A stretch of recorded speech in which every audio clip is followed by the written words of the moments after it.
I have been now a university president for 45 years, so I've seen 4 different decades, and I've seen 4 different kinds of approaches and problems with higher education. I tell the story about where I think higher education is right now, and that is that I gave the keynote address to the Gallup organization in Omaha last year, and so I decided I would do a little research, and so I went back and the Gallup poll in 1980 showed about 95% of the American public thought that higher education was a positive, was a good. When I gave that speech, it was down to 35%. What has happened is that the universities and colleges in this country, in many instances, have lost the trust of the American people. And I think, and as I've said to you before, when we lose the trust of the American people, we do not produce automobiles. We don't produce steel, or we don't produce containers. We produce ideas and trust, and it's that trust that I think is really our major impediment.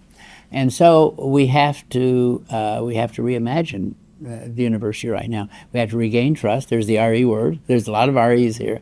There's regain, but we have to really imagine the university. Why have we lost the trust? We have to ask very tough questions. Universities are amazing institutions, but we're not self-reflective. We never look through the rearview mirror and really say, what is it? What have we learned, and what mistakes have we made? We always deflect that. I think having people who are wise enough and confident enough, and institutions who are wise enough and confident enough to ask the hard questions, and those questions are pretty simple to me. One is, why have we lost why have we lost the trust of the American people? Secondly of all, why are we so expensive?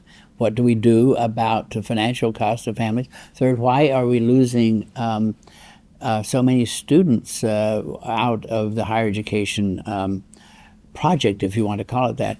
And in the state where I'm living right now, in West Virginia, 10 years ago, 55% of the student population went on to some form of higher education. Now it's down to 45%. And that is reflective in almost every state in this country.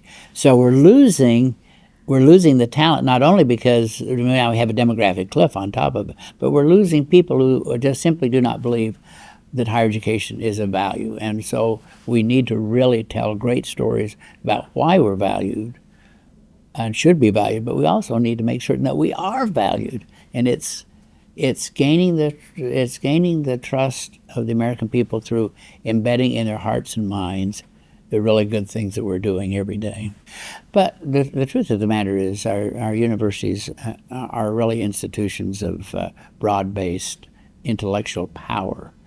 And out of that have come jobs and opportunity. I mean, West Virginia University, where I've been serving lately, is the largest employer in the state of West Virginia, creates more jobs, and does it through a variety of ways. We do it through working with our communities. We do it through the research that we've developed. We have discovered a way to take minerals out of coal slurry, so and now that's a major issue for this country is the rare earth elements, and what do we do? And that is creating a lot of opportunity. So universities do a number of things. We also are places in which the arts are celebrated, which our hearts are filled with great things and great deeds and great pictures of prosperity and opportunity. So in many ways, our universities have been the engine that have driven us. I'm particularly entranced in many ways by Abraham Lincoln, who created the land-grant institutions in 1862, when at the height of the Civil War.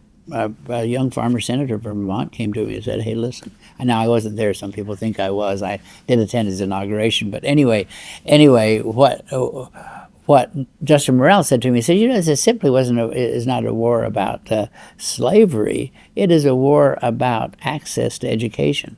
Only the wealthy, that was the only SAT, only the wealthy had access.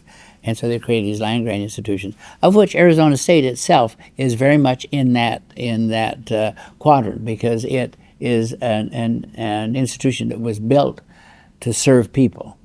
And so I think very often that if Lincoln were alive today, he would tell us to get back to the business of being consistent servants and leaders. And I think that that is what we have to do to correct many of the ills we have right now. We've forgotten that.